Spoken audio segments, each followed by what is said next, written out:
Oh, right, because you were saying before we were rolling that you wanted to take away everyone's guns. Very cool. Cool.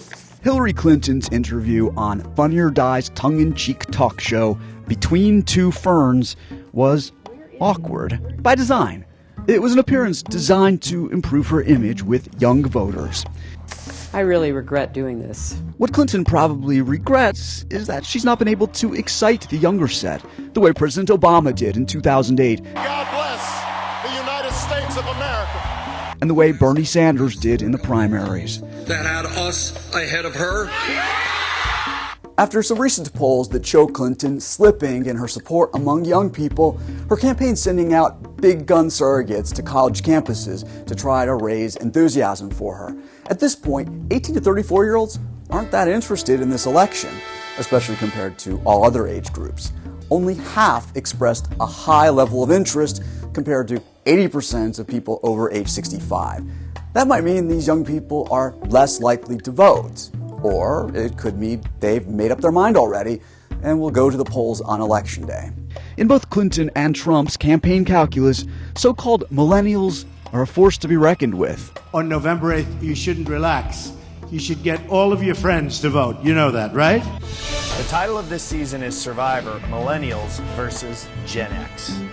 Whether millennials can take down Gen X in Survivor, that remains to be seen. In politics, they're already a more potent force, potentially. The millennial generation, those born between 1980 and 2000, now number 83 million people. It's overtaken in size the baby boom generation, and in 2016, the vast majority of millennials are of voting age. Also worth noting, millennials are more diverse than the generations that preceded them, around 44% being of a minority race or ethnic group. Clinton doesn't need to convince them not to vote for Trump. I also know that even if you're totally opposed to Donald Trump, you may still have some questions about me. I get that. It's more about revving their enthusiasm, A, to vote, and B, to vote for her, rather than one of the independent candidates on the ballot. In terms of enthusiasm, she admittedly isn't strong at soaring rhetoric, so instead she's trying to make the case to millennials in a compelling enough way that electing her would benefit them. Case in point, this new Clinton radio ad. Hillary Clinton. She'll create more jobs, make college debt-free, and change the laws that put too many brothers and sisters in jail for too long.